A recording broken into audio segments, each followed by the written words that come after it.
ఆమేన్ ఆమేన్. క్రీస్తునందున్నటువంటి సహోదరి సహోదరుల మన మధ్యలో ప్రాణంగా ఉన్నారు. వారు లేచి దేవుని యొక్క వాక్యాన్ని అందించవలసిందిగా ప్రేమతో మనం చేస్తున్నాను.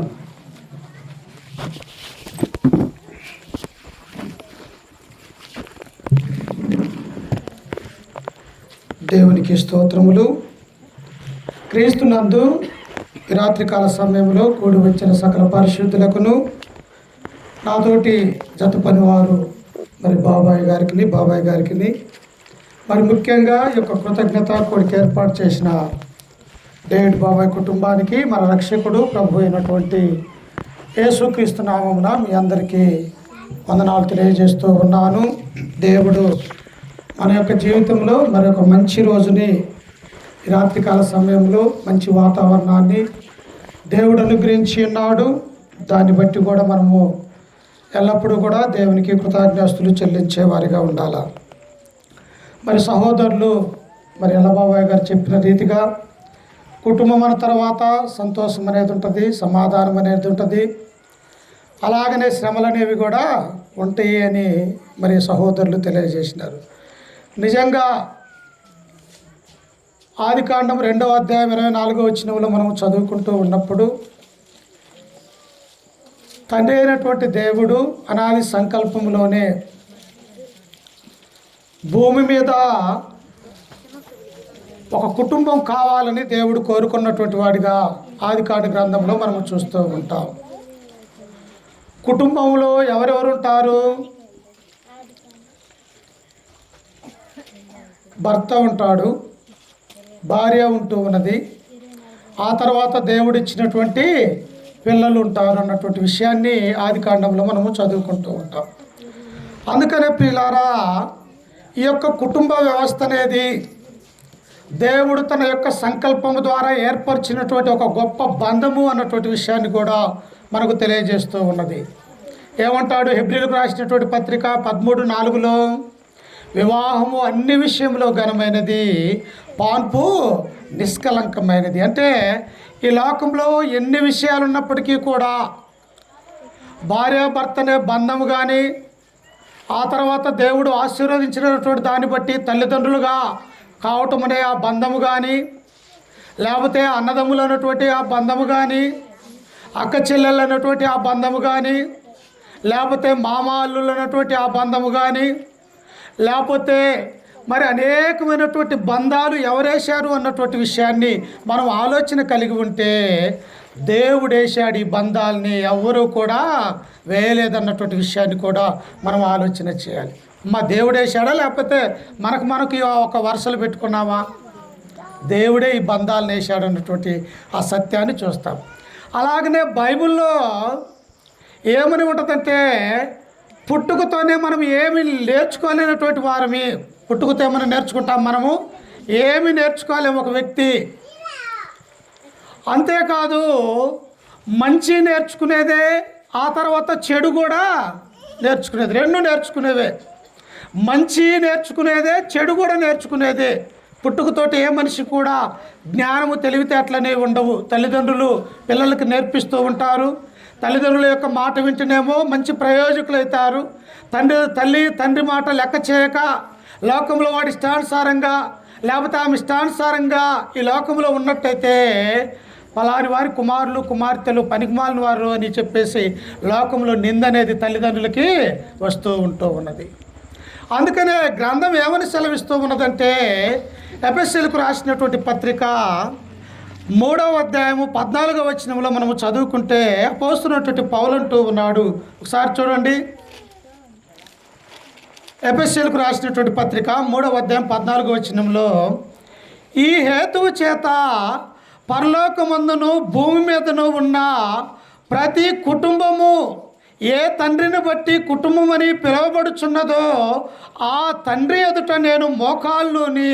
చూశారా ప్రియులారా, ఈ యొక్క కుటుంబం అనేది దేవుడు అనాది సంకల్పంలోనే ఏర్పాటు చేసినటువంటి ఒక గొప్ప ఆలోచన, దేవుని యొక్క ఆలోచన అన్నటువంటి విషయాన్ని మనము చూస్తూ ఉంటాం. అంటే దేవుని యొక్క ఉద్దేశం ఏమై ఉన్నది? ఆదామును నిర్మిస్తాను, ఆ తర్వాత ఆయనకు సాటి అయినటువంటి ఆ సహాయమైనటువంటి అవ్వను నిర్మాణం చేస్తాను. వారిరువురు కూడా భార్యాభర్తలుగా ఉంటారు. వారు ఒక కుటుంబముగా ఈ లోకములో ఏర్పాటు చేయబడతారు. ఆ తర్వాత ఆ కుటుంబం ద్వారా దేవుడు మహిమపరచబడాలా, దేవుడు ఆరాధించబడాలా, దేవుడు గణపరచబడాలనేది దేవుని యొక్క అనాది సంకల్పముగా ఈ యొక్క మాట మనం చూస్తూ ఉన్నాం. అందుకనే ఇక్కడ పౌలంటూ ఉన్నాడు, భూమి మీద ఉన్నటువంటి కుటుంబము కానీ, అది పరలోకంలో ఉన్న కుటుంబము కానీ, ఏ నామాన్ని బట్టి, ఏ తండ్రిని బట్టి కుటుంబం అని పిలువబడుచు ఉన్నదో ఆ కుటుంబము దేవుని యందు భయము, భక్తి, విశ్వాసము కలిగి ఆయన యొక్క కుమారులుగా, కుమార్తెలుగా ఉండాలన్నది దేవుని యొక్క ఆలోచన అన్నటువంటి విషయాన్ని మనము చూస్తూ ఉన్నాం. అందుకనే ప్రియులారా, బైబిల్లో అనేక విషయాలలో అనేక కుటుంబాలను కూడా మనం ఆలోచన కలిగి ఉంటూ ఉన్నప్పుడు దేవుని యందు భయభక్తులు కలిగినటువంటి కుటుంబాలు ఎలాగూ ఆశీర్వదించబడ్డాయో, దేవుడంటే భయం లేక, భక్తి లేక, దేవుని యొక్క ఆజ్ఞలు గైకొనక ఈ లోకంలో సాతాను యొక్క ఆలోచన ప్రకారం జీవించినటువంటి కుటుంబాలు ఎలా పతనమైపోయాయో ఈ గ్రంథం మనకు సెలవిస్తూ ఉన్నది. అందుకనే భూమి మీద ఉన్నటువంటి కుటుంబము కానీ, పరలోకములో ఉన్న కుటుంబము కానీ ఏ తండ్రిని బట్టి పిలువబడుచు ఉన్నాయో అన్నటువంటి మాటలు మనము చూస్తూ ఉన్నాం.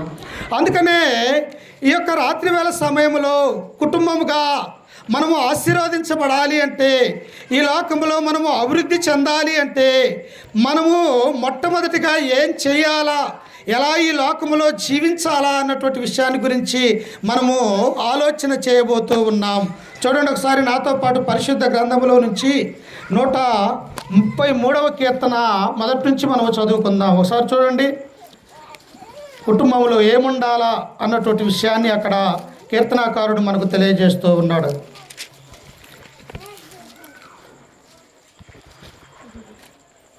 133వ కీర్తన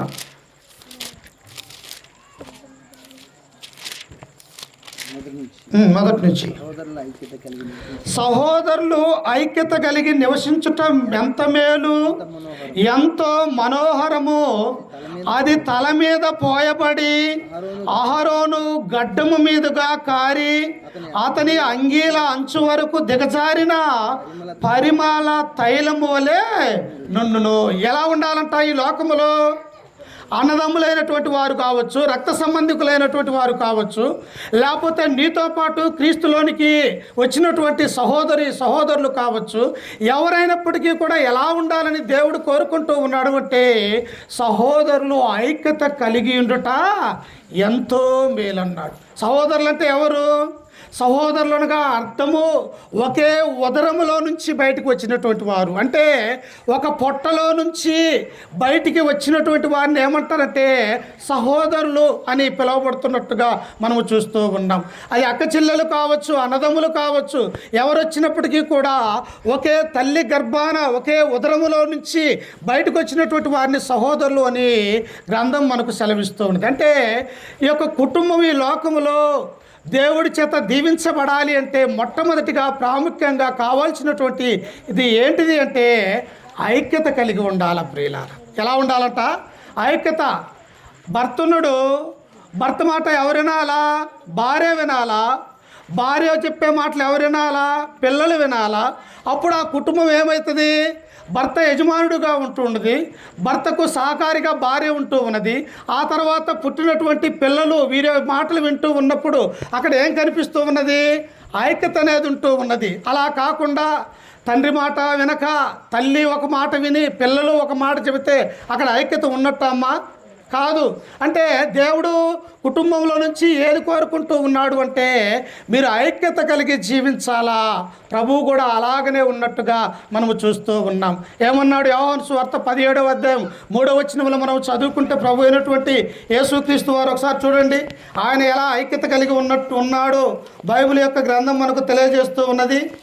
యోహాను సువార్త 17వ అధ్యాయము 3వ వచనాన్ని చదువుకుందాం.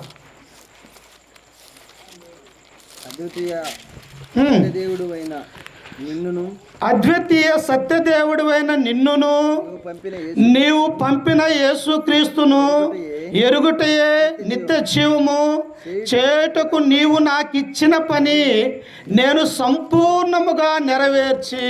చూశారు ఇక్కడ తండ్రికి కుమారుడికి ఒక ఐక్యత కనిపిస్తూ ఉన్నది. యొక్క తండ్రికి కుమారుడు అయినటువంటి యేసుక్రీస్తు వారికి ఒక బంధం అనేది ఇక్కడ తెలియజేస్తూ ఉన్నది. యేసుక్రీస్తు వచ్చినటువంటి పని ఏమిటి? లోకంలో ఉన్నటువంటి ప్రతి మానవాళి కొరకు తన యొక్క రక్తాన్ని ఆ కలువరిగిల్లో చిందించాలా, ప్రతి ఒక్కరిని కూడా తండ్రికి దగ్గర చేయాలన్నటువంటి ఆలోచన కలిగినటువంటి దేవుడు తన కుమారుడు అయినటువంటి క్రీస్తు ప్రభువారిని ఈ లోకానికి పంపించినటువంటి వారిగా మనము చూస్తాం. అందుకనే ప్రభు ఇక్కడ అంటూ ఉన్నాడు, తండ్రి పరలోకములో అనాది సంకల్పములో నాకు నీవు ఏదైతే బోధించావో, ఏదైతే చెప్పి ఈ లోకానికి నన్ను పంపించి ఉన్నావో ఆ పనిని నేను పూర్తి చేయటానికి నీ మాట నేను వింటున్నానన్నటువంటి మాటను అక్కడ మనము చూస్తాం. అంటే యేసుక్రీస్తు వారు కూడా దైవత్వంలో ఒక మనిషే, దైవత్వంలో ఉన్నటువంటి వ్యక్తే. తండ్రి ఎలాగైతే దేవుడిగా పిలువబడుతూ ఉన్నాడో ఈయన కూడా దేవుని యొక్క కుమారుడుగా, రాజుగా, ప్రభువుగా, లోకరక్షకుడుగా పిలువబడుతున్నటువంటి వారిగా మనము చూస్తూ ఉన్నాం. అయినప్పటికీ కూడా వారి యొక్క ఐక్యత ఎలా ఉన్నదంటే తండ్రి చెప్పినటువంటి పని పూర్తి చేయటానికి ఆయన ఇక్కడికి వచ్చాడు ప్రియులారా. అంతేనా? లేకపోతే ఆయన సొంత ఇష్టాన్ని నెరవేర్చడానికి యేసుక్రీస్తు వారు ఇక్కడికి వచ్చారమ్మా? కాదు. ఎందుకంటే కుటుంబంలో ఐక్యత ఉండాలా. తండ్రికి ఆ ఐక్యత ఉన్నది, కుమారుడైనటువంటి క్రీస్తుకి ఆ ఐక్యత ఉన్నట్టుగా మనము చూస్తూ ఉన్నాం. అందుకనే మొట్టమొదటి విషయంగా మనము ఏం చూస్తూ ఉన్నామంటే కుటుంబము ఆశీర్వదించబడాలి అంటే ఐక్యత అనేది ఉండాలా. ఐక్యత లేకపోతే ఆ కుటుంబం అనేది పతనమైపోతుంది. భర్త భార్య ఒకరికొకరు విడిబాట్లై, పిల్లలు ఒక దావై, తల్లిదండ్రులు ఒక దావై వారి ఇష్టానుసారమైనటువంటి జీవితం జీవించినప్పుడు ఆ కుటుంబము ఈ లోకంలోనే కాదు దేవుని యొక్క దృష్టిలో కూడా పతనమై పోతుంది అన్నటువంటి విషయాన్ని కూడా మనము గుర్తు చేసుకోవాలి ప్రియులారా. అందుకనే ఎఫెసీయులకు రాసినటువంటి పత్రిక 4వ అధ్యాయం 1-2 వచనాలు మనం చదువుకుంటే ఇదే కుటుంబాన్ని గురించి ఎఫెసీలో ఉన్నటువంటి సంఘానికి అపోస్తున్నటువంటి పౌలు గారు సెలవిస్తూ ఉన్నాడు. చూడండి ఒకసారి.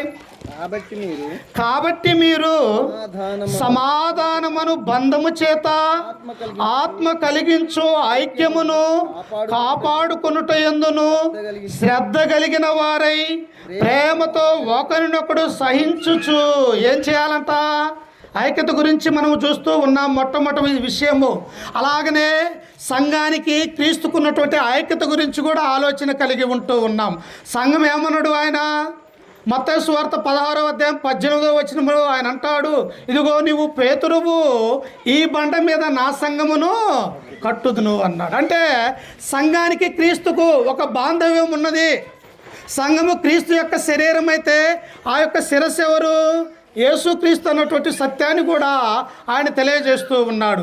అందుకని ఇక్కడ ఏమంటూ ఉన్నాడు అంటే కాబట్టి మీరు సమాధానమును బంధము చేత ఏముండాలా? ఇంట్లో అమ్మ సమాధానం ఉండాలి. భర్త చెప్పినటువంటి భార్య వినాలి, భార్య చెప్పినటువంటి మాట భర్త వినాలి, వారిరువురు చెప్పినటువంటి వారి పిల్లలు వినేవారిగా ఉండాలి. అలాగ ఉండాలని దేవుని యొక్క చిత్తము, దేవుని యొక్క సంకల్పం అన్నటువంటి సత్యాన్ని మనం నేర్చుకోవాలి ప్రియులారా. ఈనాడు అలా ఉండక మన ఇష్టానుసారమైనటువంటి జీవితాలు జీవిస్తే అది క్రైస్తవ కుటుంబం అనబడదు అన్నటువంటి విషయాన్ని కూడా ఈ గ్రంథంలో నుంచి మనం చూడబోతూ ఉన్నాం. అందుకని ఆ కింద వచ్చిన ఆయన అంటాడు చూడండి, సంఘ బంధము చేత ఆత్మ కలిగించు ఐక్యమును కాపాడుకున్నట యందు శ్రద్ధ కలిగిన వారై ప్రేమతో ఒకరినొకడు సహించాలా. ఏం చేయాలా? కొన్నిసార్లు భార్యాభర్త మధ్యలో అనేకమైనటువంటి కొన్ని లోపాలు, తగాదాలు, అనేకమైనటువంటి బలహీనతలు వస్తూ ఉంటాయి ప్రియులారా. ఇదిగో మీ తల్లిదండ్రులు ఇట్టంటే, మీ తల్లిదండ్రులు ఇట్టంటే ఒకరి ఎడల ఒకరు భార్యాభర్తలు విమర్శించుకునే వారిగా ఉంటూ ఉన్నారు. ఈ విషయాలు పిల్లలు చూసినప్పుడు ఏమనిపిస్తుంది? మా తండ్రి ఎలా ఉన్నాడే, మా తల్లి ఎలా ఉన్నదే, ఇది కుటుంబం అంటే ఎలా ఉంటుందో, ఒకరినొకరు తిట్టుకోవటమా, కొట్టుకోవటమా అన్నటువంటి ఆలోచనలు ఆ పిల్లల మనసులో ఉన్నట్టయితే వారు పెద్దవారు అయిపోయిన తర్వాత ఆత్మ ఆ యొక్క ప్రేమ కలిగి ఉండటానికి అవకాశం ఉన్నదమ్మా? లేదు ప్రియుల. అందుకనే ఇక్కడ ఎఫెసీలో రాసినటువంటి పత్రికలో ఆయన అంటూ ఉన్నాడయ్యా, సంఘం అనేది ఒక కుటుంబము, ఆ కుటుంబములో సమాధానం అనేది ఉండాలా, ప్రేమ అనేది ఉండాలా, అంతేకాదు ఐక్యత కలిగి జీవించాలా అన్నటువంటి విషయాన్ని ఇక్కడ తెలియపరుస్తున్నట్టుగా మనం చూస్తూ ఉన్నాం. ఉదాహరణకు యోబు ఎలా ఉన్నాడు? ఏబుకు 7 కుమారులు 3 కుమార్తెలుగా ఉన్నట్టుగా బైబిల్లో మనము చూస్తాం. ఆయన యొక్క జీవితం ఎలాంటిది? ఆయన ఆ యొక్క దేశంలోనే ఒక గొప్ప ధనవంతుడుగా ఉన్నటువంటి వారిగా మనము చూస్తూ ఉంటాం. ధనవంతులు ప్రార్థనకు వస్తారమ్మా. ధనవంతులు దేవుని యొక్క మందిరంలో 1 గంట గడపడానికి అవకాశం అనేది ఉంటున్నదా? ఎందుకు? వారి యొక్క ఆలోచన, వారి యొక్క తలంపు ఎలా ఉంటుందంటే ఈ ధనాన్ని ఇంకా ఇంకా ఎంత రెట్టింపు చేయాలా అన్నటువంటి ఆలోచన కలిగి ఉంటుంది. కానీ ధనవంతుడు దేవుని యొక్క మందిరానికి, ఆయన యొక్క సువార్త వినటానికి మనసు అనేది ఉండదు. కానీ ఈ ధనవంతుని మనము చూస్తూ ఉన్నప్పుడు దేవుడంటే భయము, భక్తి, విశ్వాసము కలిగి యథార్థవంతులుగా ఉండి తమ యొక్క కుమారులు కుమార్తెల విషయంలో బహు జాగ్రత్త కలిగినటువంటి వాడిగా ఉంటూ ఉన్నాడు. నేటి దినాలలో ప్రియులారా, కుమారులు కుమార్తెలు ఎలా ఉన్నారో తెలుసా? బహు భయంకరమైనటువంటి జీవితం జీవిస్తూ ఉన్నారు. ఈ సెల్ ఫోన్ తీసుకుంటారు తల్లిదండ్రులకు తెలియకుండా. ఈ సెల్ ద్వారా పక్కకి వెళ్ళిపోయేది అనేక మంది ఫ్రెండ్స్ అనేది, లేకపోతే అనేకమైనటువంటి చెడ్డ చూసే ఇవి ఎక్కువగా చెడ్డగా తయారు కావటానికి సెల్ ఫోన్ ప్రధాన కారణమని అనేకమైనటువంటి నివేదికలలో తెలిసినట్టుగా చూస్తూ ఉన్నాం. అంటే తల్లిదండ్రులుగా ఒక బాధ్యత, నా యొక్క కుమార్తె, నా యొక్క కుమారుడు ఏం చేస్తూ ఉన్నారు, ఎందుకు వీరికి సెల్ అవసరమా, లేకపోతే ఎందుకు ఈమె అటు ఇటు తిరుగుతూ ఉన్నది, ఈమె ఆలోచన ఏమిటి అని తల్లిదండ్రులుగా మనము గమనించే వారిగా ఉండాలా ప్రియులారా. అలా గమనించకపోతే వారు త్రుటిల్లో పోయే ప్రమాదం అనేది ఉన్నది. అందుకనే ఏబు ఏం చేశాడో తెలుసా? ఒకసారి చూడండి, ఏబు గ్రంథము తమ యొక్క కుమారులు కుమార్తెల విషయంలో ఆయన ఏం చేశాడు ఒకసారి చూడండి. ఏబు గ్రంథము 1వ అధ్యాయము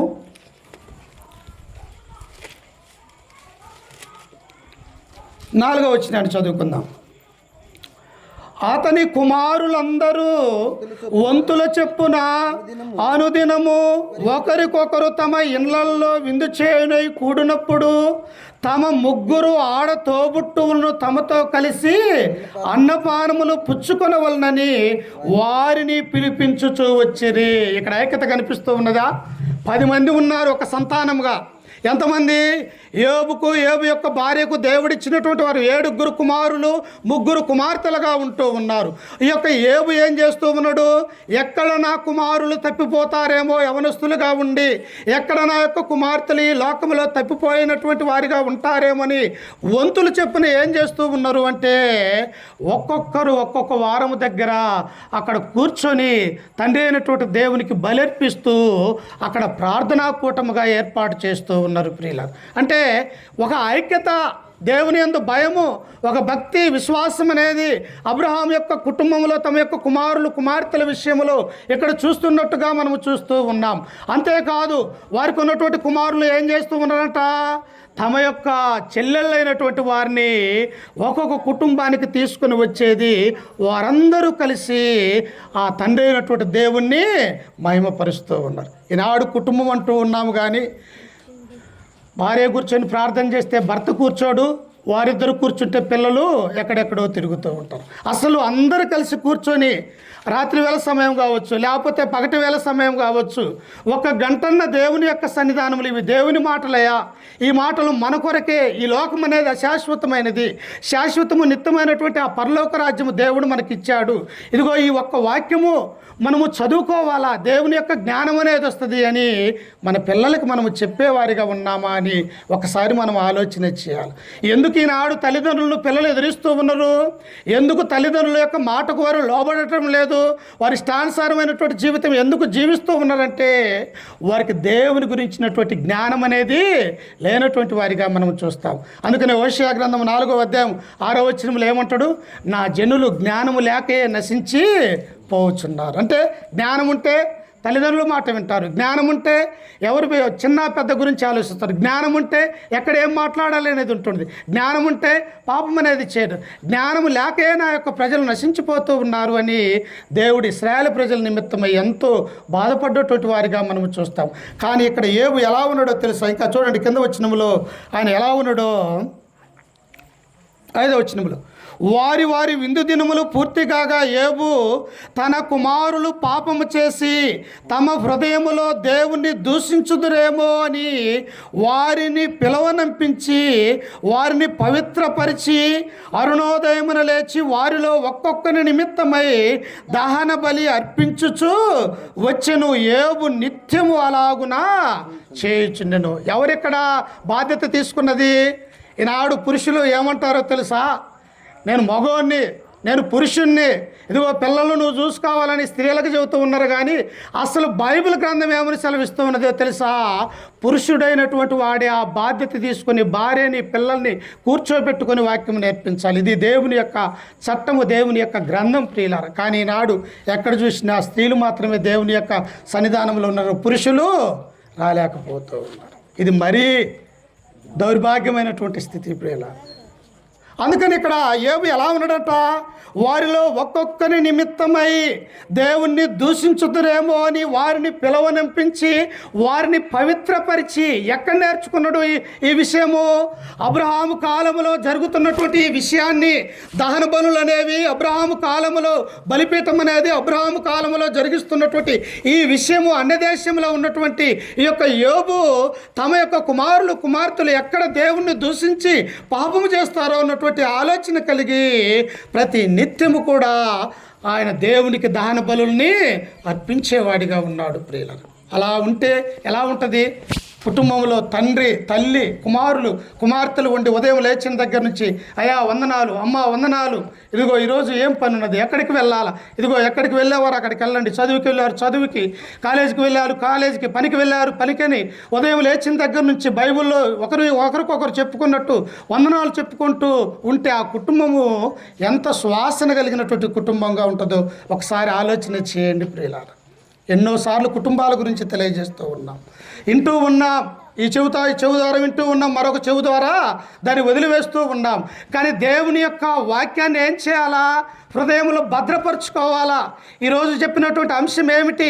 ఇందులో ఉన్నటువంటి ప్రాముఖ్యమైనటువంటి మాటలు, దేవుడు నా కుటుంబాన్ని గురించి ఏం తెలియజేశాడు, నేను ఎలా జీవించాలని దేవుడు కోరుకుంటూ ఉన్నాడు, నేను నా భర్తను ఎలా మార్చుకోగలను, లేకపోతే నా భార్యను ఎలా మార్చుకోవాలా, నా యొక్క పిల్లల్ని ఈ పాపం అనే లోకములో ఉన్నారు, వారిని సరైనటువంటి రీతిలో ఎలాగ పెంచాలంటే నీకు ప్రపంచంలో ఉన్నటువంటి ఏ బుక్ స్టాల్లో కూడా దాని గురించి రాయలేదు ప్రియులారా. ఉన్నాయమ్మా? ఎక్కడ కూడా అదే దేవుని యొక్క గ్రంథం అనే దగ్గరికి నువ్వు రా. తండ్రి కానీ బాధ్యత ఏమిటో, తల్లి కానీ బాధ్యత ఏమిటో, కుమారుడు కానీ బాధ్యత ఏమిటో, కుమార్తె కానీ యొక్క బాధ్యత ఏమిటో, అన్నదమ్ములను ఎలా ప్రేమించాలి, ఇతరులను ఎలా ప్రేమించాలా, భార్యను ఎలా చూసుకోవాలా, భర్తను ఎలా చూసుకోవాలా, ఎలా దేవునికి విధేయత కలిగి ఉండాలి, ఎలా ఆరాధన చేయాలా, అన్నీ కూడా ఈ గ్రంథంలో దేవుడు మన కొరకు నేర్చుకోవాలని లిఖించినటువంటి వాడిగా మనం చూస్తూ ఉన్నాం. అందుకనే యోబు ఏం చేస్తూ ఉన్నాడు? ప్రతి నిత్యము కూడా తమ యొక్క కుమారులు దేవుణ్ణి దూషిస్తారేమని చెప్పేసి దేవునికి దహన బలులని అర్పిస్తూ ఉన్నాడు. అందుకే ప్రియులారా, ఇంకా మనము చూసినట్టయితే ఏమని ఉన్నది చూడండి ఒకసారి. కొర్నేలు కూడా ఇదే విషయాన్ని చూశాడు. ఈనాడు ప్రార్థన పెట్టుకుంటే డేవిడ్ బాబాయ్ వాళ్ళు ఎవరెవరిని పిలుచుకున్నారు? సంఘాన్ని పిలుచుకున్నారు, సువార్థికుల్ని పిలుచుకున్నారు. వారికి కలిగినటువంటి ధనంలో నుంచి ఏదైనా సువార్థికులకి మంచి భోజన పదార్థాలు తయారు చేయాలా, అలాగే వచ్చినటువంటి సంఘానికి ఇదిగో నా యొక్క కుమార్తె మంచి మార్కులతో మరి పాస్ అయినది, లేకపోతే నా యొక్క దేవుడు నాకు ఎక్కడికి వెళ్ళినా కానీ మంచి ఆరోగ్యాన్ని, మంచి భద్రతను అనుగ్రహించినాడని ఈ రీతిగా అందరినీ కూడా ఏం చేశారంటే ఐక్యతగా సమన్వయంగా పిలుచుకున్నటువంటి వాటిగా మనం చూస్తూ ఉన్నాం. అందుకనే కుటుంబంలో ఏముండాలా? ఐక్యత అనేది ప్రాముఖ్యమైనది. ఐక్యత లేనటువంటి కుటుంబము, ఆ కుటుంబము నిలవలేదు అన్నటువంటి సత్యాన్ని మనం గ్రహించాలి ప్రియులారా. అందుకనే చూడండి, ఈ యొక్క కొర్నేలు కూడా అపోస్తలుడైనటువంటి పేతురును యొప్పేలో ఉంటూ ఉన్నప్పుడు, అయా ఇదిగో చర్మకారుడైనటువంటి సీమోను ఇంట పేతురు అక్కడ ఉన్నాడు, నీవు రక్షణ పొందాలంటే ఏ మాటల ద్వారా నీవు రక్షణ పొందలేవో తెలుసా? లోకంలో ఉన్నటువంటి ఏ మాటల ద్వారా రక్షణ మానవుడికి కలగదు. ఇదిగో అపోస్తలుడుగా పిలువబడ్డటువంటి వాడు 3.5 సంవత్సరాలు యేసుక్రీస్తు ద్వారా నేర్చుకున్నటువంటి ఈ యొక్క పేతురు యొప్పే చర్మకారుడైనటువంటి సీమోను ఇంట ఉన్నాడు, అతను చెప్పే మాటలను నీ వినాలి అని కొర్నేలుతో దేవుడు సెలవిచ్చాడు ప్రియులారా. వినంది అర్థమవుతుందా అమ్మా? నేను చెప్తున్నా, మీరు నిద్రపోతే మీకేమన్నా హృదయంలోనికి ఎక్కిద్దా ఈ మాటలు? ఎక్కదు కదా. వినాలని దేవుడు కోరుకుంటూ ఉన్నాడు. ఆ కొర్నేలు ఏం చేశాడు చూడండి, అపోస్తుల కార్యములు 10వ అధ్యాయము 23వ వచనాన్ని చదువుకుందాం. ఆ కొర్నేలు ఏం చేశాడో చూడండి ఒకసారి. కుటుంబంలో ఐక్యత ఉండాలా అనే అంశం మీద నేను మాట్లాడుతూ ఉన్నాను. 23 వచనం 10:23. మరునాడు అతడు లేచి వారితో కూడా బయలుదేరును. యొప్పేవారైన కొందరు సహోదరులను వారితో కూడా వెళ్ళిరి. మరునాడు వారు కైసరయలో ప్రవేశించిరి. అప్పుడు కొర్నేలి తన బంధువులను ముఖ్య స్నేహితులను పిలిపించి వారి కొరకు కనిపెట్టుకొని, అమ్మా ఎవరెవరిని పిలిచారంట? ఈనాడు భార్య తరపు బంధువులు చూస్తే భర్తకు కోపము, భర్త తరపు వాళ్ళ తల్లిదండ్రులు చూసినా లేకపోతే మరుదులను చూసినా ఈ యొక్క చేసుకున్నటువంటి భార్యకు కోపం. ఎక్కడ ఉన్నది ఐక్యత? క్రీస్తు ప్రేమ మనలో ఎలా ఉన్నది? ఇక్కడ కొర్నేలు చూస్తూ ఉన్నప్పుడు ఇదిగో అక్కడి నుంచి యొప్పే నుంచి అపోస్తులైనటువంటి పేతురు మన ఇంటికి రాబోతూ ఉన్నాడు.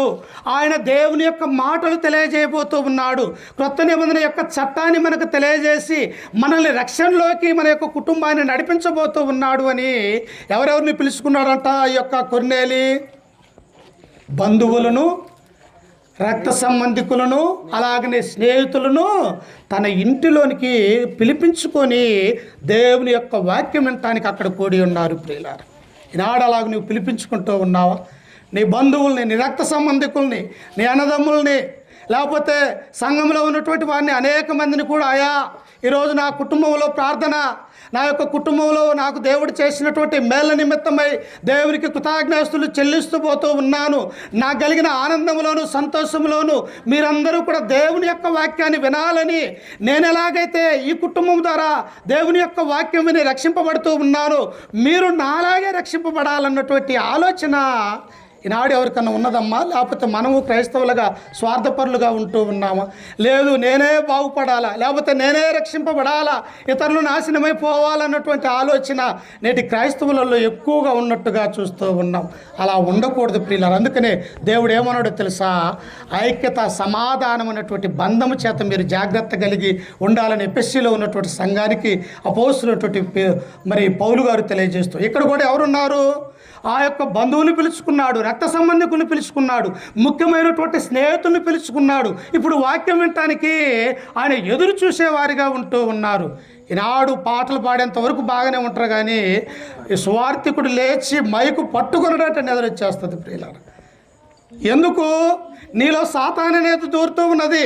ఎక్కడ నువ్వు వాక్యం విని నీ మనస్సును, నీ యొక్క హృదయాన్ని మార్చుకొని నీ కుటుంబంలో ఉన్నటువంటి వారికి చెప్పి వారిని క్రీస్తు వైపు ఎలా నడిపిస్తావో అని చెప్పేసి సాతాను ఏం చేస్తుంది? అనేకమైనటువంటి మరి ఆలోచన కలిగి నిన్ను మార్గం తప్పించేదిగా ఉంటూ ఉన్నది ప్రియులారా. కాబట్టి సాతాను యొక్క మార్గము కుయుక్తులు మనము తెలిసిన వారము కనుక జాగ్రత్త కలిగి దేవుని యొక్క వాక్యాన్ని మనము వినేవారిగా ఉండాలి. అందుకనే మొట్టమొదటిగా కుటుంబంలో ఏముండాలి అంటే ఐక్యత అనేది ఉండాలా. ఇంకా మనము చూసుకున్నట్టయితే ప్రియులారా చూడండి, రెండవదిగా నీ కుటుంబము ఆశీర్వాదకరముగా ఉండాలి అంటే ఆ కుటుంబంలో దేవుని ప్రేమ ఉండాలా. రెండవదిగా, మొదటిగా ఏముండాలి? నీ కుటుంబంలో నువ్వు ఆశీర్వదించబడాలి, దీవించబడాలంటే ఐక్యత అనేది అవసరము. భర్త మాట భార్య వినాలా, వరుడు మాట పిల్లలు వినాలా. అలా వినకపోతే కుటుంబం అనేది శిథిలమైపోతుంది, పనికిరాదు. దేవునికి ఇష్టమైనటువంటి కుటుంబంగా నీవు నేను ఉండలేనటువంటి విషయాన్ని మొదటిగా మనం చూస్తూ ఉన్నాం. రెండవదిగా, నీ కుటుంబము దేవుని చేత ఆశీర్వదించబడాలంటే దేవుని యొక్క ప్రేమ అనేది నీలో ఉండాలి ప్రియులారా. ఏమన్నాడు? యోహాను సువార్త 3వ అధ్యాయం 16వ వచనంలో, దేవుడు లోకమును ఎంత ప్రేమించాడో తెలుసా? తనకు పరలోక రాజ్యంలో ఒక్కగానొక్క కుమారుడైనటువంటి యేసుక్రీస్తు వారిని పాపం అనే ఈ మనుషుల కొరకు, పాపంలో మగ్గిపోతూ అంధకారం అనే గుడ్డత్వం కలగజే ఉన్నటువంటి ఈ మనుషుల కొరకు తన ఒక్కగానొక్క కుమారుడైనటువంటి క్రీస్తుని ఈ లోకానికి బలియాగంగా పంపించినటువంటి వాడిగా మనము చూస్తూ ఉన్నాం. అంటే మానవుల మీద దేవునికి ఏమున్నది? ప్రేమ అనేది ఉన్నది. ఎంత ప్రేమ అంటే తన ఒక్క కుమారుని ఆ కల్వరిగిరిలో సిలువలో ఆయన రక్తము చిందించినప్పటికీ కూడా మానవుల మీద ప్రేమ తగ్గలేదన్నటువంటి విషయాన్ని మనం ఇక్కడ చూస్తూ ఉన్నాం. అందుకని ఏమన్నాడు? దేవుడు లోకముని ఎంతో ప్రేమించును కాగా తన అద్వితీయ కుమారునిగా పుట్టిన వాని యందు విశ్వాసముంచు ప్రతివాడు కూడా ఏమైపోతాడంట? నిత్య జీవం అనే మార్గానికి వస్తాడన్నటువంటి సత్యాన్ని యోహాను సువార్త 3:16 మనం చదువుకుంటూ ఉన్నాం. అందుకనే నీ కుటుంబం ఆశీర్వదించబడాలి అంటే మొట్టమొదటిగా ఏముండాలి అంటే ప్రేమ ఉండాలా. కొన్నిసార్లు అన్నదమ్ములకు కుదరదు, కొన్నిసార్లు అక్క చెల్లెలకు కుదరదు. అయినప్పటికీ కూడా క్రీస్తుని వెంబడిస్తున్నటువంటి నీవు నేను, క్రీస్తులో బాప్తిసం పొంది ఆయన రక్తంలో కడగబడ్డటువంటి నీవు నేను, వాటన్నిటిని కూడా సహించి దేవుని యొక్క ప్రేమ వారి మీద మనం చూపించాలే తప్ప వారు చెడిపోవాలని మనం ఎన్నటికీ కూడా కోరుకోకూడదు ప్రియులారా. యేసుక్రీస్తు వారు కూడా ఈ లోకానికి వచ్చినప్పుడు తన సొంత సహోదరులైనటువంటి వారు ఏం చేశారు? ఆయనను అనేకమైనటువంటి అవమానకరంగా మాట్లాడినారు ప్రియులారా. ఆయన దూషిస్తే వారు మరణించరా? యేసుక్రీస్తు లోకరక్షకుడు, ప్రభు, రాజులకు రాజు, ఈ లోకాలన్నిటిపైన సంఘాన్ని ప్రారంభించినటువంటి వ్యక్తిగా వచ్చినటువంటి ఆయన దూషిస్తే తన సొంత సహోదరులు కాదు కదా, లోకంలో ఉన్నవారందరూ కూడా మరణించిపోతారు. కానీ క్రీస్తు ఆ సహోదరుల మీద, తన అన్నదమ్ముల మీద ఏం చూపించాడో తెలుసా? ప్రేమను చూపించాడు ప్రియులారా. క్రీస్తు ప్రేమ ఎలాంటిదో తెలుసా? చూడండి ఒకసారి యోహాను సువార్త 7వ అధ్యాయము. క్రీస్తు ప్రేమ తన అన్నదమ్ముల మీద ఎలా ఉన్నదో ఒకసారి చూడండి. అక్కడ యోహాను సువార్త 7వ అధ్యాయము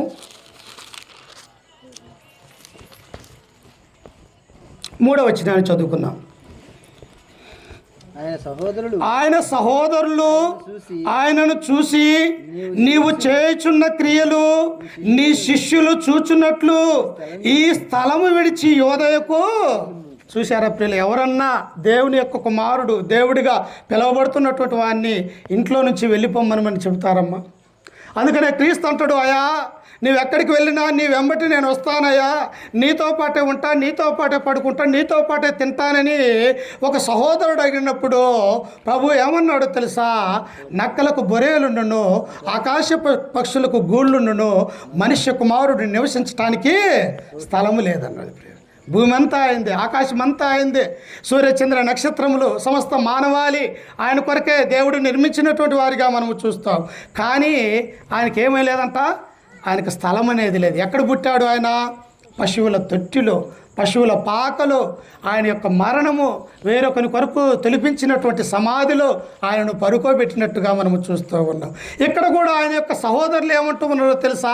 క్రీస్తును నమ్మలా, ఇన్ని అద్భుతాలు, ఇన్ని సూచక్రియలు, చనిపోయినటువంటి వారిని సైతం లేపి అనేక మంది అనారోగ్యం కలిగినటువంటి వారికి కూడా ఒక వైద్యుడిగా స్వస్థపరిచినప్పటికీ కూడా, ఇవన్నీ చూసినప్పటికీ కూడా ఆయన సహోదరులలో ఒక గుడ్డితనం అనేది కలిగి ఉన్నట్టుగా మనము చూస్తూ ఉన్నాం. అప్పుడు ఆయన గురించి ఆయన సహోదరులు అంటూ ఉన్నారు, అయ్యా నీవు చేసే ఈ కార్యాలు ఎక్కడ కాదు, ఇదిగో యెరూషలేముకు వెళ్ళి నీవు అక్కడ చేయి, నువ్వు చేస్తున్నటువంటి ఈ కార్యాలు అని ఆయనను దూషించినప్పటికీ కూడా ఆయన తన యొక్క సహోదరులని ప్రేమించేవాడిగా ఉంటూ ఉన్నాడు. ప్రియుల క్రీస్తు మనల్ని ప్రేమించాడా? శిలువ మరణం పొందుతూ ఉన్నాడు. అనేక మంది హేళన చేశారు, దూషిస్తూ ఉన్నారు. ఆయన మీద అనేకమైనటువంటి పిడిగుద్దులు గుద్దారు, ఆయన తల మీద ముళ్ళ కంచి పెట్టారు, ఆయనను 3 మేకులతో, 2 చేతులకు 2 మేకులు, కాళ్ళకు మేకులతో బంధించి ఉన్నారు. అనేకమైనటువంటి శ్రమలు ఆయనను పెట్టుతూ ఉన్నప్పటికీ కూడా క్రీస్తు ప్రభు ఏమన్నాడమ్మా? తండ్రి వీరేం చేయుచున్నారు, వీరెరుగరు, వీరిని క్షమించమన్నాడు. నీ నా జీవితంలో కూడా క్షమించే హృదయం ఉండాలి. నీ యొక్క భార్య, లేకపోతే నీ యొక్క భర్త, నీ యొక్క పిల్లలు కొన్నిసార్లు నీ నుంచి తప్పిపోవచ్చు, లేకపోతే నీ నుండి దూరం అయిపోవచ్చు. నీ అన్నదమ్ములు, రక్త సంబంధికులు, వారిని మరలా నీవు వారిని శపించకుండా, కోప్పడకుండా మరలా నీ యొద్దకు వారిని రప్పించుకోవాలి అంటే నీలో ఏముండాలా? క్రీస్తు యొక్క ప్రేమ ఉండాలని ఈ యొక్క దేవుని యొక్క గ్రంథం మనకు సెలవిస్తూ ఉన్నది. ఒక మాట అన్నాడు మన యొక్క తమ్ముడు, మన యొక్క అన్న, దాన్ని తలదించుకొని వెళ్ళిపోతే ఏముంటుంది? తర్వాత తన అన్నటువంటి అన్నే మరలా దగ్గరకు తీసుకుంటాడు, అన్నటువంటి తమ్ముడే మరలా నా అన్నానని బాధపడేవారిగా ఉంటాడు. అదే కనుక మనం అలా ఉండక ఒకరికొకరు ఎదురు తిరిగి నువ్వెంత అని అది కొట్లాట వరకు పోతే ఏమైపోతాము? కలుసుకుంటారమ్మా? కలుసుకోవటానికి టైం పడుతుంది. వారి మధ్యలో ఇంకా సాతాన్ అనేది వచ్చి ఇంకా ఎడం చేయటానికి అవకాశం అనేది ఉంటుంది. అందుకనే రెండవదిగా నీ కుటుంబం ఆశీర్వదించబడాలంటే దేవుని యొక్క ప్రేమ అనేది ఉండాలని దేవుడు కోరుకుంటూ ఉన్నాడు. అంతేకాదు చూడండి, కింద వచ్చినలో మనం ఇంకా చదువుకుంటే కొరింథీయులకు రాసినటువంటి మొదటి పత్రిక 13వ అధ్యాయము. గాలి కూడా ఆడటం లేదమ్మా, ఎక్కువ కూర్చోలేదు, మీరు ముగిస్తాను, అర్ధగంట కూడా కాలే. కొరింథీయులకు రాసినటువంటి మొదటి పత్రిక 13వ అధ్యాయము చూడండి ఒకసారి. ప్రేమ గురించి దేవుడు ఎంత చక్కటి మాటల్ని దేవుడు తెలియజేశాడు.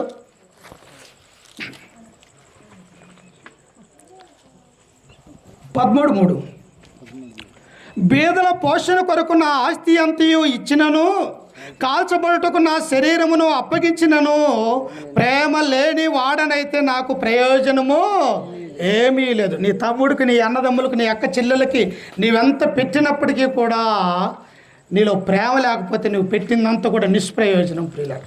అదే ప్రేమతో పెట్టు, ప్రేమతో పిలువు, ప్రేమతో భోజన పదార్థాలను ఇంట్లోనికి పెట్టు, ప్రేమతో అన్ని విషయాలలో ప్రేమ కలిగి ఉండు. అయ్యో నా అక్క, నా యొక్క చెల్లి, నా యొక్క తమ్ముడు, నా యొక్క అన్న నా మీద ఎంత ప్రేమ చూపిస్తే నా హృదయంలో నేనెందుకు ఇలా ఉన్నాను అని అతనికే మంచి హృదయాన్ని దేవుడు ఇవ్వగలడు ప్రియులారా. ప్రేమ ఏం చేస్తుంది చూడండి, ఇంకా ఏమున్నదో. ప్రేమ ఇంకా ఏం చేస్తుందంట? ప్రేమ దీర్ఘకాలము సహించును, దయ చూపించును, ప్రేమ మత్సరపడదు, ప్రేమ డమ్మముగా ప్రవర్తించదు, అది ఉప్పొంగదు, అమర్యాదగా నడవదు, స్వప్రయోజనమును విచారించుకొనదు, త్వరగా కోప్పడదు, అపకారము మనస్సులో ఉంచుకొనదు. ప్రేమ ఏం చేస్తుందంట? గర్వపడదు, ప్రేమ ఉప్పొంగదు. ప్రేమ ఏం చేస్తుంది? ఇరువురి మనస్సులు కలిపేదిగా ఉంటూ ఉన్నది. అమ్మా, నేను చెప్పేది భౌతిక సంబంధమైనటువంటి ఆ ప్రేమ కాదు, క్రీస్తులో ఉన్నటువంటి ఈ ప్రేమ. ఆ ప్రేమ గురించి దేవుడు శపించబడ్డాడు. ఆ ప్రేమను దేవుడు ఒప్పుకోడు, ఈ ప్రేమను దేవుడు ఒప్పుకుంటాడన్నటువంటి సత్యాన్ని మనము చూస్తూ ఉన్నాం. కాబట్టి రెండవదిగా నీ కుటుంబము దీవించబడాలి అంటే నీలో ఏముండాలో తెలుసా? క్రీస్తు ప్రేమ ఉండాలని దేవుడు కోరుకుంటూ ఉన్నాడు. మూడవదిగా గమనించి ముగించుకుందాం చూడండి. మూడవదిగా నీ కుటుంబము ఇంకా దేవునిలో ఆశీర్వదించబడి, ఇంకా నీవు దీవించబడి, ఇంకా ఈ లోకంలో వృద్ధి చెందాలి అంటే ఏం చేయాలో తెలుసా? దేవునికి ఎల్లప్పుడూ కూడా నువ్వు కృతజ్ఞత కలిగి జీవించాలి. ఈనాడు కృతజ్ఞత లేని వారు ఉన్నారు. ఎవరన్నా ఒక సహాయం చేస్తే మనము ఆ సహాయాన్ని మర్చిపోయేవారిగా ఉంటూ ఉన్నాం. ఆ సహాయాన్ని దేవుడు ఏమంటూ ఉన్నాడు? అది కృతజ్ఞత చెల్లించాల దేవునికి. ఆ వ్యక్తికి కానీ, ఆ మనిషికి కానీ, మనకు సహాయం చేసినటువంటి వ్యక్తులు ఈ భూమి మీద అనేక మంది ఉంటారు. అయ్యా, నువ్వు చేసినటువంటి సహాయం వల్ల నేను ఆ ఆపదలలో నుంచి, శ్రమలలో నుంచి దేవుడు నన్ను ఈ రీతిగా నీ సహాయం ద్వారా నేను బయటపడ్డాడని ఆ మనిషికి చెప్పండి. అతడు ఎంత సంతోషిస్తాడో ఒకసారి ఆలోచన చేయండి. మరి అలాంటి భౌతిక సంబంధమైనటువంటి కృతజ్ఞత కలిగి ఉంటే మరి దేవునికి నీవు ఎంత కృతజ్ఞత కలిగి ఉండాలా? నీ జీవానికి, నీ ఆత్మకు, ప్రాణానికి రక్షకుడైనటువంటి యేసుక్రీస్తు వారు తన యొక్క ప్రాణాన్ని యవ్వన కాలంలోనే మన కొరకు, ఈ లోకము కొరకు ఆయన మరణించినటువంటి ఆయనకి మనం ఎంత కృతజ్ఞత కలిగి ఉండాలా దేవునికి అన్నటువంటి ఆ సత్యాన్ని మనము చూస్తాం. ఈ కృతజ్ఞత అనే అంశం వచ్చినప్పుడు మనకి ఎవరు ఎక్కువగా జ్ఞాపకం వస్తారంటే దావీదు మహారాజు ప్రియులారు. అమ్మా, ఎవరు వస్తారు? దావీదు మహారాజు వస్తాడు. ఏమంటాడు ఆయన? 103వ కీర్తన 1వ వచనంలో, నా ప్రాణమా యెహోవాను సన్నుతించుము, నా అంతరంగమునున్న సమస్తమా ఆయన పరిశుద్ధ నామమును సన్నుతించుము, నా ప్రాణమా యెహోవాను సన్నుతించుము, ఆయన చేసిన మేళ్లలో దేనిని నీవు కూడా మర్చిపోకూడదు. ఈనాడు నీకు పిల్లల్ని ఇచ్చాడు, మర్చిపోదగునా? నీకు మంచి గృహాన్ని ఉండటానికి ఇచ్చాడు, మర్చిపోగలనా? నువ్వు ఎక్కడికో 2-3 నెలలు పనికి వెళ్ళావు, నీకు ఆరోగ్యాన్ని, క్షేమాన్ని మరలా ఇక్కడికి వచ్చేటట్టుగా దేవుడు నీకు మంచి ఆయుష్ని దేవుడు ఇచ్చాడు. అందును బట్టి నీవు కృతజ్ఞాస్తులు చెల్లించలేవా? దావీదు అంటాడు సమూయేలు 2వ గ్రంథం 7వ వచనములో, దేవా, ఇంతగా నీవు నన్ను హెచ్చించుటకు నేను ఎంతటి వాడని, నా కుటుంబము ఏ పాటిదన్నాడు. రాజు సైతము ఇంటిలోనికి వెళ్ళి మోకరించి ప్రార్థన చేస్తే నా జీవితం ఎంత? ఒకసారి ఆలోచన చేయండి. అర్ధగంట ప్రార్థన చేయలేవా మోకరించి? దేవుని యొక్క మందిరంలో, దేవుని యొక్క సన్నిధానంలో, దేవా, ఈరోజు నేను బ్రతికున్నానంటే, నేను నా కుమారులు ఈ రీతిగా మంచి ఆహారాన్ని తింటున్నానంటే, మంచి పనికి వెళ్తున్నానంటే నీవు ఇచ్చినటువంటి ఆరోగ్యం కాదా? నువ్వు ఇచ్చినటువంటి ఈ కుటుంబం కాదా అని దేవునికి కృతజ్ఞతలు చెల్లించలేవా? అందుకనే దేవుడు అంటాడు, కృతజ్ఞత చెల్లించలేని వాడు నా వాడు కాదు అని బైబిల్ గ్రంథంలో సెలవిస్తూ ఉన్నది. ఈనాడు నువ్వు చెల్లిస్తూ ఉన్నావా? అందుకనే కృతజ్ఞత గురించి ఇంకా మనము చూస్తూ ఉన్నప్పుడు ప్రియులారా, ఒకసారి చూడండి, 111వ కీర్తన 10వ వచనంలో మనం చదువుకుంటే దావీదు మహారాజు తెలియజేస్తూ ఉంటాడు. చూడండి ఒకసారి, ముగించుకుందాం ఈ వచనంతోటి. 111 10వ వచనంలో మనం చదువుకుంటే, యెహోవా యందలి భయము జ్ఞానమునకు మూలము, ఆయన శాసనములు అనుసరించు వారందరూ మంచి వివేకము గలవారు, ఆయన నిత్యము స్తోత్రము కలుగుచున్నది. నిత్యము దేవునికి కృతజ్ఞతలు చెల్లించాలి. నీ జీవితంలో ఏదో ఒక ఆదివారం కాదు, అది నామకార్థమైనటువంటి భక్తి. నువ్వు లేచిన దగ్గర నుంచి పడుకునే వరకు కూడా నిత్యము కూడా దేవుడు చేసినటువంటి ఆశ్చర్యకార్యాలు, అద్భుతాలు, ఆయన మన కుటుంబంలో చేసినటువంటి మేళ్ళ నిమిత్తమై ప్రతి నిత్యము కూడా నీవు దేవునికి కృతజ్ఞతలు ఏదో ఒక రూపంగా నువ్వు చెల్లించే వారిగా ఉండాలి. మేమున్నాం సువార్థికులము, వీరు ఎలా చేస్తారో నాకు తెలియదు, కానీ నేనైతే ప్రియులారా ఉదయం లేచిన దగ్గర 5 గంటలకే ఒక 5 నిమిషాలు దేవా రాత్రి అంతా మమ్మల్ని కాచి కాపాడి నన్ను మరణానికి అప్పగించక సజీవులుగా ఉంచినందుకు నేను ఈ పాదాలకు కృతజ్ఞతలు చెల్లిస్తానట. తర్వాత మరి భోజన టయానికి 8 గంటలకు భోజనం అందింటాం కదా, ఆ తర్వాత అయ్యా నాకు ఆహారం లేని సమయంలో నుంచి మంచి ఆహారం తినటానికి నీవు అనుగ్రహించినవు, ఈ ఆహారం నేను తినగలుగుతున్నానంటే అది నీవు నాకు చూపించినటువంటి ఒక గొప్ప భాగ్యమయ్యా అని ఆహారం నిమిత్తమే ప్రార్థించు. ఆ తర్వాత ఎక్కడికైనా ప్రయాణమై స్వార్థ సేవకు వెళ్ళాలనుకున్నప్పుడు అయ్యా నేను ప్రయాణమై వెళ్తూ ఉన్నాను, నా ప్రయాణంలో ఎటువంటి ఆటంకము లేక సాతాను శోధన లేక నేను చేరవలసినటువంటి గమ్యస్థానం చేరి తిరిగి వచ్చే వరకు కూడా తోడుగా ఉండమని ప్రార్థన చేసుకుంటాం. అంటే ఎన్నిసార్లు మనం ప్రార్థన చేసుకోవాలా? దానియేలు ఎన్నిసార్లు చేశాడమ్మా? ముమ్మారు దేవునికి మోకరించి ఆయన మొరపెట్టుకున్నాడు. నీ నా జీవితంలో మనకంటే గనులు, మనకంటే ఉన్నతమైనటువంటి వారు నేటి దినాన లేనటువంటి వారిగా మనం చూస్తాం. మనం ఇంకా ఆయన ఉన్నామంటే, మనం ఇంకా సజీవుల లెక్కలో ఆయన యొక్క సన్నిధానంలో కూర్చొని ఆయన యొక్క మాటలు వింటూ ఉన్నామంటే మనం ఎంత కృతజ్ఞత కలిగి ఉండారు ఒకసారి ఆలోచన చేయాలి. అందుకనే 128వ కీర్తన 1వ వచనంలో ఆయన అంటాడు, ఏమంటాడు ఆయన చూడండి ఒకసారి. 128 1వ వచనంలో మనం చదువుకుంటే, యెహోవా యందు భయభక్తులు కలిగి ఆయన త్రోవల యందు నడుచు వారందరూ, డబ్బున్నోడు కాదు ధన్యుడు, బంగారం ఆస్తి ఐశ్వర్యం ఉన్నోడు కాదు ధన్యులు. యెహోవా యందు భయము భక్తి విశ్వాసము కలిగి ఆయన యొక్క మార్గములు వివేచించి ఆలోచించి ఆయన యొక్క మార్గంలో నడిచినటువంటి వారిని దేవుడు గ్రంథము ఏమంటూ ఉన్నదంటే మీరు ధన్యులు, అందరికంటే మీకు ఎక్కువ ధనము బలము ఆస్తి ఐశ్వర్యం ఉన్నదని దేవుడు వాక్యం ద్వారా మనకు తెలియజేస్తూ ఉన్నాడు. కాబట్టి ప్రియులారా, కుటుంబం ఆశీర్వదించబడాలంటే మొట్టమొదటిగా ఏమి ఉండాలంటే ఐక్యత కలిగి ఉండాలి కుటుంబ సభ్యులందరూ కూడా. రెండవదిగా మనం ఏం చూసాము? ఏం కలిగి ఉండాలా? దేవుని యొక్క ప్రేమ కలిగి ఉండాలి ఒకరి మీద ఒకరికి. అలాగనే మూడవదిగా చూస్తూ ఉన్నప్పుడు నీ కుటుంబము దీవించబడి ఆశీర్వదించబడాలంటే నీవు కృతజ్ఞత కలిగి జీవించాలి. ఈ 3 విషయాలు ఈ రాత్రికాల సమయంలో ఈ యొక్క వాక్యం ద్వారా మిమ్మల్ని హెచ్చరిస్తూ, ఈ మాటలు నన్ను కూడా హెచ్చరిక చేసుకుంటూ ఓపికతో మీ అందరికీ మన రక్షకుడు ప్రభు అయినటువంటి యేసుక్రీస్తు నామములో వందనాలు తెలియజేస్తూ ఈ యొక్క వాక్యాన్ని నేను ముగించుకుంటూ ఉన్నాను.